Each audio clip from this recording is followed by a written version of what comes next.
Depression اور anxiety, جسے ہم رنج و غم، خوف، اندیشہ یا وسوسہ کہتے ہیں، اصل میں ایک ذہنی بیماری ہے، مگر یہ جسمانی صحت کو تباہ کر کے انسان کو پریشان حال کر دیتی ہے۔ ڈپریشن کی علامات یہ ہیں کہ انسان اداس اور غمگین رہتا ہے، اس پر نا امیدی اور بے چارگی طاری رہتی ہے۔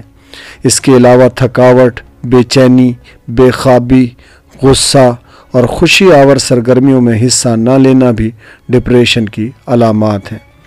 ڈپریشن سے جنم لینے والی بیماریوں میں بھوک میں کمی واقع ہونا، جسم کا موٹاپے اور وزن میں زیادتی کی طرف مائل ہونا اور ٹائپ 2 ڈائبٹیز شامل ہے۔ اس کے ساتھ ساتھ یہ انسانی نروس سسٹم کو تباہ کر کے اسے امراض قلب میں بھی مبتلا کر دیتا ہے۔ اب ہم طب اسلامی اور طب اہل بیت علیہم السلام کی روشنی میں دیکھتے ہیں کہ وہ کون سے کام اور کون سی غذائیں ہیں جو انسان کی ڈپریشن اور غم و اندوہ کو برطرف کرنے کا سبب بنتے ہیں۔ رسول کریم حضرت محمد مصطفیٰ صلی اللہ علیہ وآلہ وسلم نے فرمایا کہ 4 چیزیں روح کو خوش کرنے والی ہیں: پھلوں کو دیکھنا، سبزہ دیکھنا، بہتا ہوا پانی دیکھنا اور محبوب لوگوں سے ملاقات کرنا۔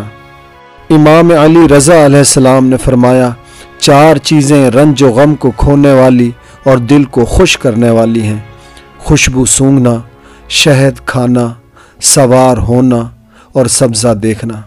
یہاں سوار ہونے سے مراد حلال سیر و تفریح بھی لی جا سکتی ہے۔ رسول کریم حضرت محمد مصطفیٰ صلی اللہ علیہ وآلہ وسلم نے فرمایا کہ عرق گلاب کے پانی سے منہ دھویا جائے تو چہرے کی رونق بڑھ جاتی ہے اور پریشانی دور ہو جاتی ہے۔ دوسری حدیث میں آپ صلی اللہ علیہ وآلہ وسلم نے فرمایا کہ جو شخص صبح کے وقت عرق گلاب منہ پر مل لے تو پورا دن بدحالی اور پریشانی سے محفوظ رہے گا۔ ناظرین، مناسب یہ ہے کہ عرق گلاب منہ پر ملے تو اللہ کی حمد بیان کرے اور محمد و آل محمد پر درود بھیجے۔ اسی طرح حضرت امام جعفر صادق علیہ السلام نے فرمایا کہ جو شخص رمضان المبارک کی پہلی تاریخ کو 1 چلو بھر عرق گلاب چہرے پر ڈالے گا وہ خوف اور پریشانی سے محفوظ رہے گا۔ حضرت امیر المومنین علی بن ابی طالب علیہ السلام نے فرمایا کپڑے دھونے سے غم و علم برطرف ہو جاتا ہے اور نماز کے لیے جو صفائی مطلوب ہے وہ بھی حاصل ہو جاتی ہے۔ امام جعفر صادق علیہ السلام نے فرمایا کہ ختمی سے سر دھونے سے دل خوش ہوتا ہے اور سودا کم ہو جاتا ہے اور غم دور ہو جاتا ہے۔ اسی طرح آپ علیہ السلام نے فرمایا ختمی سے سر دھونا سر درد کے لیے امان ہے اور پریشانی کو رفع کرتا ہے۔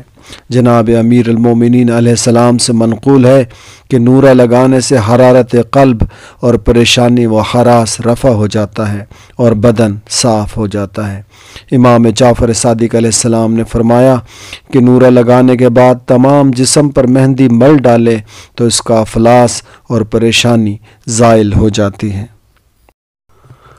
حضرت امیر المومنین علیہ السلام نے فرمایا کہ پاک و صاف لباس انسان سے حزن و غم کو دور کر دیتا ہے۔ امام جعفر صادق علیہ السلام سے روایت ہے کہ زرد جوتے پہنو کہ اس میں 3 فائدے ہیں: آنکھوں میں نورانیت بڑھاتے ہیں، انسان کی جنسی قوت کو بڑھاتے ہیں اور پریشانیوں اور غم کو رفع کرتے ہیں۔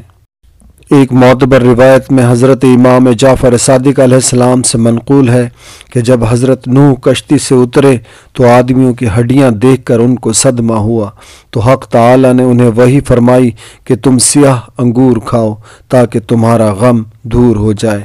دوسری حدیث میں آپ علیہ السلام نے فرمایا کہ کسی پیغمبر نے اندوہ و غم کی شکایت کی تھی، انہیں وحی کی گئی کہ تم انگور کھاؤ۔ ایک اور روایت میں آپ علیہ السلام نے فرمایا کہ طائف کی منقع رگ اور پٹھوں کو مضبوط کرتی ہے، کاہلی اور درماندگی کو کھو دیتی ہے اور دل خوش کرتی ہے۔ ایک اور حدیث میں آپ علیہ السلام نے فرمایا کہ دانہ بہی کھانا غم والے کے غم کو اس طرح دور کر دیتا ہے جس طرح ہاتھ سے پیشانی کا پسینہ دور کر دیا جاتا ہے۔ رسول اکرم صلی اللہ علیہ وآلہ وسلم نے فرمایا کہ بہی دل کو راحت و خوشی بخشنے والا پھل ہے۔ دوستو، اپنی صحت کا بہت خیال رکھیے گا۔ اللہ تعالیٰ آپ کو طول عمر اور صحت و سلامتی عطا فرمائے۔ اللہ حافظ۔